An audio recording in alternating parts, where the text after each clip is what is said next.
The rain poured like judgment from the heavens, drowning the dusty roadside in thick, brown puddles. David, soaked to the bone in his mechanic's uniform, stopped his motorcycle when he saw her, shivering, barefoot, and curled under a broken bus stop sign. She looked up, her eyes hollow yet pleading. "Please, I haven't eaten in 2 days." Her voice was barely a whisper, but it struck him like thunder. Without asking questions, he took off his jacket and gave it to her. He brought her to his one-room apartment, fed her with his last 500 Nigerian nairas, and gave her dry clothes from his sister's box. She called herself Amara, an orphan who had come to the city for admission into university. David saw something in her, hope, maybe destiny. She slept that night on his mattress, and he on the floor. As he watched her sleep, something in his chest stirred. He didn't know it yet, but his life had just changed forever. Before we continue, I'd love to know, where in the world are you watching from? Just drop your country or city in the comments. It's always heartwarming to see how far these stories travel. The next morning, Amara cried as she ate hot yam and oil. Her tears weren't loud, they were silent, slow, and real. David listened as she shared how her parents died in a fire when she was 16, leaving her to fend for herself. She said she came to the city with nothing but dreams of becoming a lawyer. As she spoke, David saw not just her beauty, but her brokenness. And in that moment, he made a silent vow. She would never suffer again, not under his watch. Later that evening, David knelt beside his old bed frame and prayed. "God, if this girl is from you, help me help her. But if she's here to destroy me, remove her." But there was no voice in reply, only silence. The next day, he took her to a nearby cyber cafe, paid for her jam form, and registered her for school. From that moment on, everything he earned from fixing cars and buses started going to Amara's future. And slowly, so did his heart. The acceptance letter came 2 months later. Amara had gained admission into a university 3 states away. David danced around his workshop like a child, showing the letter to anyone who cared to look. "My wife is going to become a lawyer," he'd proudly say, though they weren't married yet. He gave her everything: tuition, hostel fees, pocket money, even a smartphone. When she hugged him goodbye at the motor park, she whispered, "I'll never forget what you've done for me." At first, her texts came every night, sweet messages filled with love, gratitude, and updates about lectures. But as weeks turned into months, her tone shifted. The messages became shorter. Phone calls grew rare. David blamed school stress, until one night, she mistakenly sent him a message meant for someone else. "Last night was magical. I miss your hands." David stared at the screen, confused. When he called, she didn't pick. That night, for the first time, doubt entered his heart. David didn't confront her. Instead, he told himself it was a mistake, maybe autocorrect, maybe a classmate. Love has a way of silencing reason. But Chike, his closest friend, wasn't so forgiving. He said in pidgin English, "You day send girl money we no even call you again? Wake up, David." Chike barked, slamming his palm on the workshop bench. David forced a laugh, but inside, his stomach churned. He opened his bank app that night and stared. He had spent over 1,900,000 Nigerian nairas in 10 months. And still, Amara needed more. Mama David came to the city for a visit and refused to enter the room where Amara once stayed. "Something no pure about that girl," she said, clutching her wrapper tighter. That night, she dreamed of a snake slithering under David's bed. "Pray, oh my son," she warned him the next morning. But David only smiled. "You just don't understand her like I do." He didn't know the difference between love and manipulation. But time would teach him. David decided to surprise her. He took a loan from his boss, bought second-hand clothes, and traveled 8 hours to her campus. When he arrived at her hostel, the security man looked at him strangely. "Are you her brother?" David smiled. "I'm her fiancé." The man chuckled and said nothing. Room 7B was unlocked. He pushed the door open, his heart beating like a drum. There she was, Amara, wearing a silk robe, laughing softly. And beside her, on the floor, were a man's slippers. The air grew heavy. David couldn't breathe. She turned, froze, then whispered, "David." The other man stood up, shirtless and bold. "Babe, who is this?" David dropped the food flask in his hand. It shattered. "So this is where my sacrifice brought you," he muttered. Amara pulled a blanket over herself. "It's not what it looks like." But it was. It was exactly what it looked like. David left without saying another word. That day, something inside him began to die. 3 days passed. David didn't eat. He didn't cry. He just worked, hammering bolts like they were bones. On the 4th day, Amara showed up at his workshop unannounced. Her eyes were swollen from tears, her voice trembling. "David, I messed up. I was confused. He meant nothing." She fell to her knees in the red dust. People gathered. David didn't speak. She pulled out a letter and handed it to him. 6 pages of sorrow, shame, and promises. "Give me another chance," she begged. That night, David sat alone, reading the letter under a flickering bulb. The words seemed sincere, too sincere. She talked about trauma, loneliness, mistakes. She even mentioned therapy. And for some reason, despite the pain, a part of him still wanted her. "You can't throw away someone you built," he whispered to himself. Against his better judgment, he sent her one message: "Come home." And just like that, the snake slithered back into his heart, smiling. Months passed, and the pain dulled into habit. David and Amara were back together, publicly. She moved in again, more affectionate than ever. She cooked his meals, washed his clothes, and attended church with him. Everyone said she had changed. Even Mama David began to lower her guard, until one afternoon during a visit, she held Amara's hand and went stiff. "Your palm, it feels like ice," Mama whispered, eyes narrowing. "Your heart is hiding something." Amara forced a smile. "Maybe it's just nerves." David brushed off the warning. He had already bought the ring. Silver, simple, beautiful. He proposed 2 weeks later under the mango tree outside their compound. Amara cried and screamed, yes, like a girl in a Nollywood romance. The neighbors cheered. Chike didn't. After the crowd left, he pulled David aside. "My guy, you are planning to marry this girl to prove that your pain and investment didn't waste. But deep down, we both know that you don't trust her." David stared at the ring box and said, "Then let God judge me." The wedding was set for December, and David spared no expense. He sold 2 motorcycles, emptied his savings, and borrowed from his cooperative. "She deserves a queen's wedding," he told anyone who questioned him. Amara picked the colors, wine and gold. She chose the hall, the DJ, the dress. David noticed she was more involved in the spending than in the planning, but he ignored it. Maybe she just wants it perfect, he told himself. Love blinds in layers. One evening, while going through wedding logistics, Chike showed up with a file. "I was working near the campus she attended," he said, throwing it on the table. Inside were printed screenshots, photos of Amara in clubwear, lips locked with the same man from the hostel. Some photos were recent. David's hand shook. "Are you sure this is now?" he asked, barely audible. Chike nodded. He said, "You can clearly see the signpost to hell, and you are still driving there." David stared at the images and said nothing. Amara became sweeter after the pictures surfaced, almost too sweet.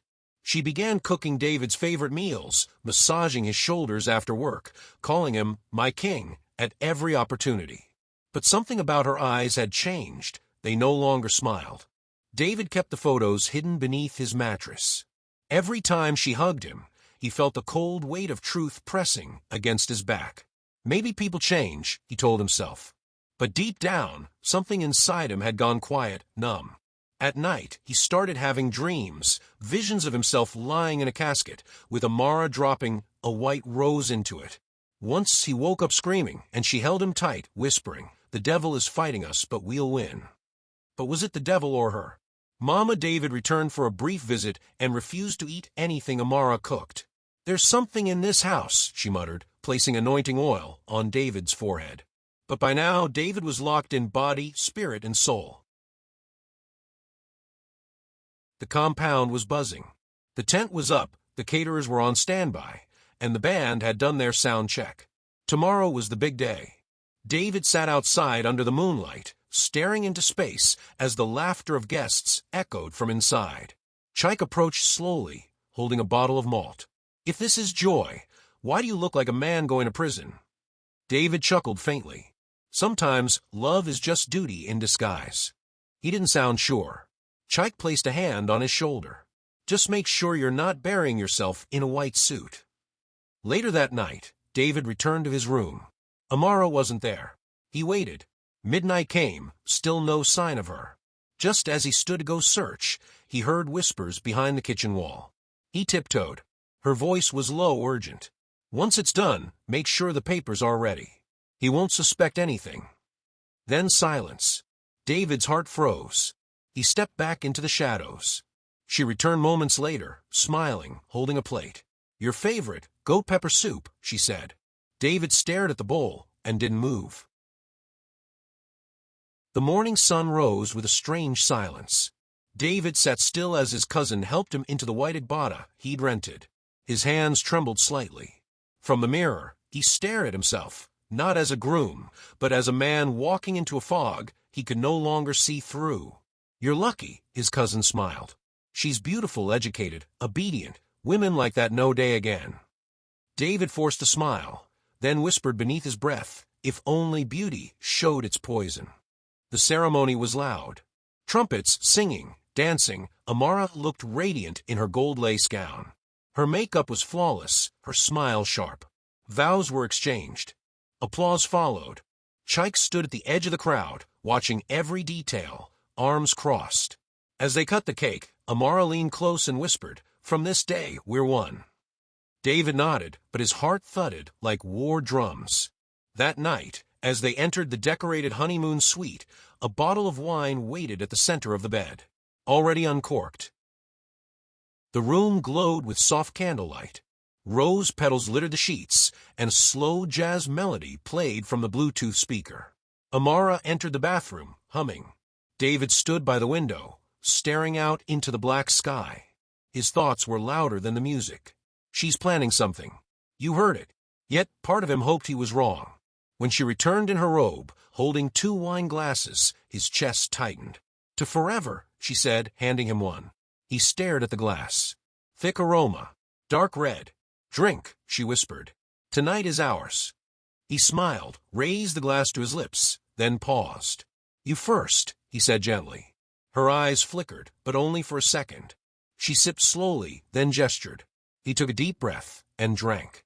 5 minutes later, his stomach twisted. The room began to spin. Amara leaned close and whispered, I'm sorry, but you were never part of the plan. His body hit the floor. Silence followed. Then she walked over and calmly locked the door.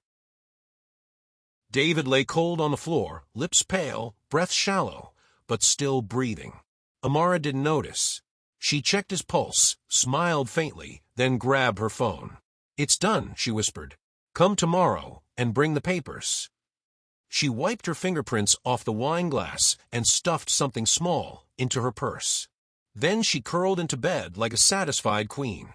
Outside the window, someone was watching, Chike. He had followed his instincts and crept to the suite just in time to see the lights flicker and David collapse. The next morning, a knock shook the room. Amara opened the door, pretending to yawn. It was Chike, wild-eyed. Where is he? She blinked. Who? David. She stammered. He left early. He said he wasn't feeling well.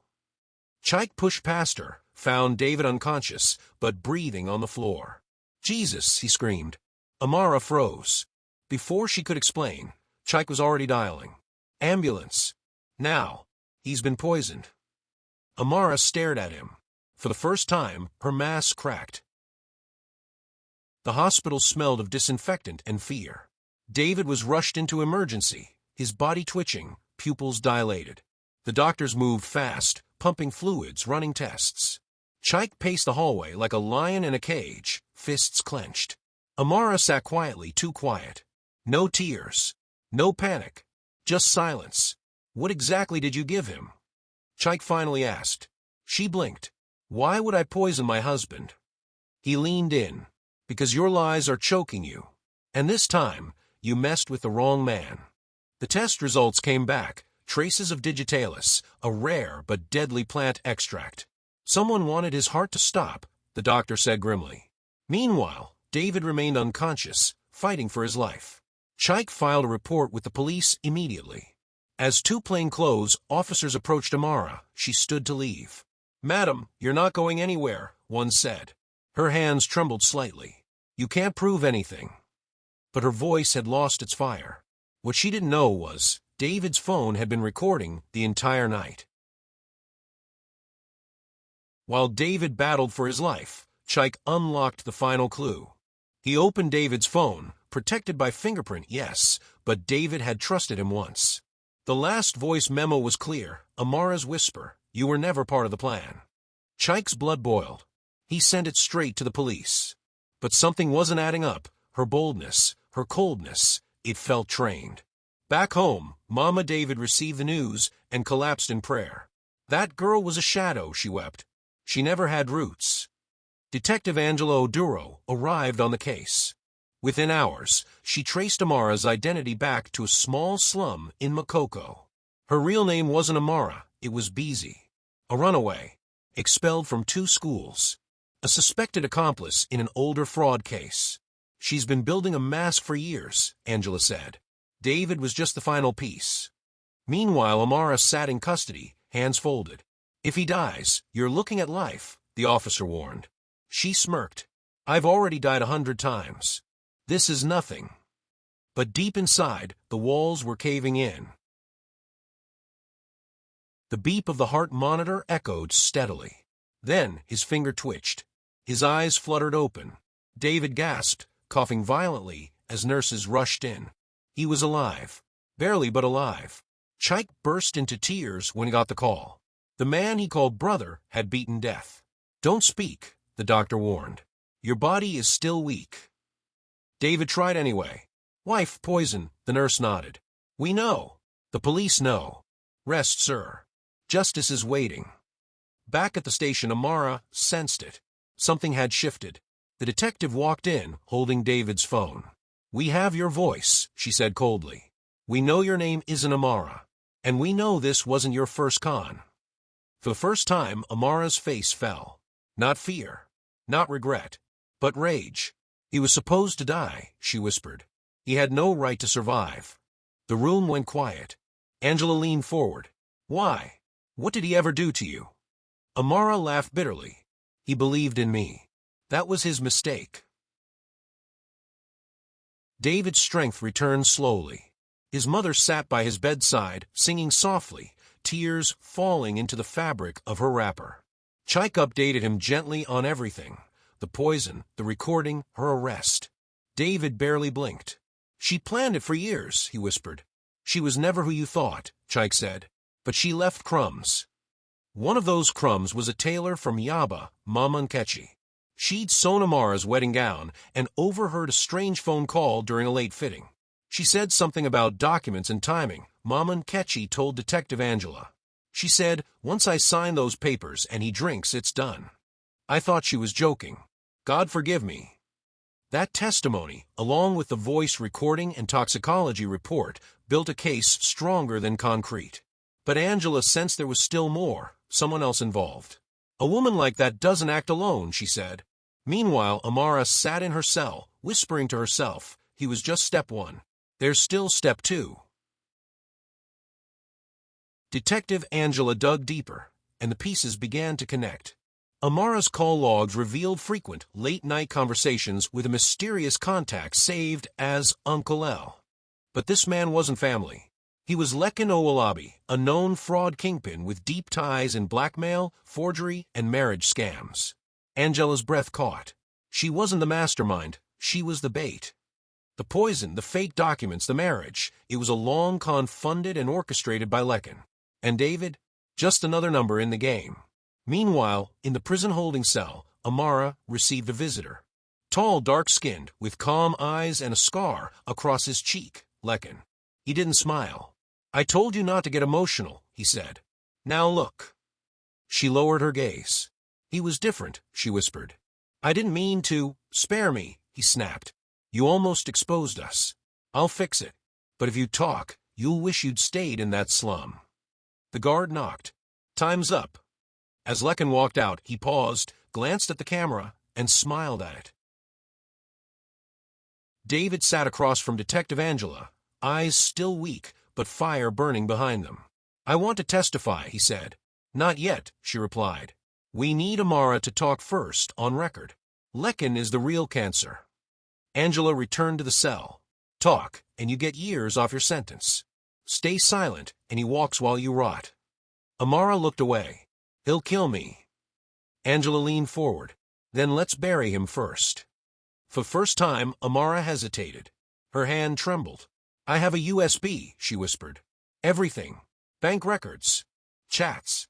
His voice. That evening, Angela and her team raided Lekin's warehouse disguised as a logistics firm. Hidden compartments held forged marriage certificates, pre-signed property deeds, and dozens of women's photos marked with red ink. Victims. Just like David. Lekin tried to flee, but found Chaik waiting at the gate, gun drawn, badge in hand. "Game over," Chaik said. David's voice echoed in Lekin's earpiece from a planted recorder. "This is for every man and woman you used like trash." As the cuffs clicked, Lekin snarled, "This isn't over." But deep down he knew he'd finally lost control. David entered the prison visitation room, frail but walking. On the other side of the glass, Amara sat in orange, her hands cuffed. For a long moment, neither spoke. Then she broke the silence. "You should hate me." David exhaled. "I did, but I don't anymore." She scoffed. "I almost killed you." "You did something worse," he replied softly. "You killed the part of me that trusted blindly. But maybe I needed to lose that." She looked up, eyes red, voice trembling. "I never planned to fall for you. That was real." David nodded slowly. "Maybe, but real love doesn't come with poison." As guards called time, Amara placed her palm on the glass. "I was broken when you found me, and more broken when I left you." David stood. "I hope you find healing. Not for me, but for whatever's left of you." Outside, the rain fell softly. Chaik waited by the car. "Done?" he asked. David nodded. "Yeah. No revenge. No regrets. Just lessons." The camera panned out as they drove away, leaving behind the walls the lies, the heartbreak. And ahead, a new chapter, unwritten but finally his to write.